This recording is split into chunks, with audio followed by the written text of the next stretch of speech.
একদিন সবুজ জঙ্গলে থাকত ছোট্ট কাঠবিড়ালি টুকু। টুকু খুব সৎ আর সাহায্যপ্রবণ ছিল। একদিন সে গাছের নিচে একটা চকচকে কয়েন পেল। টুকু ভাবল, এটা আমার না, যার তাকে ফিরিয়ে দেওয়া উচিত।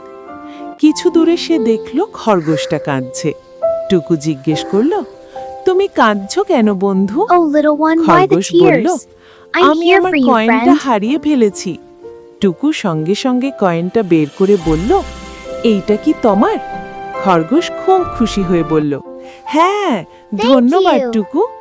সব পশুরা টুকুর সততায় খুশি হলো।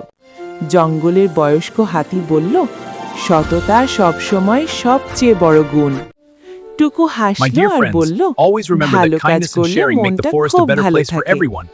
আরো সুন্দর সুন্দর ভিডিও দেখতে লাইক, কমেন্ট, ফলো এবং সাবস্ক্রাইব করে দিও।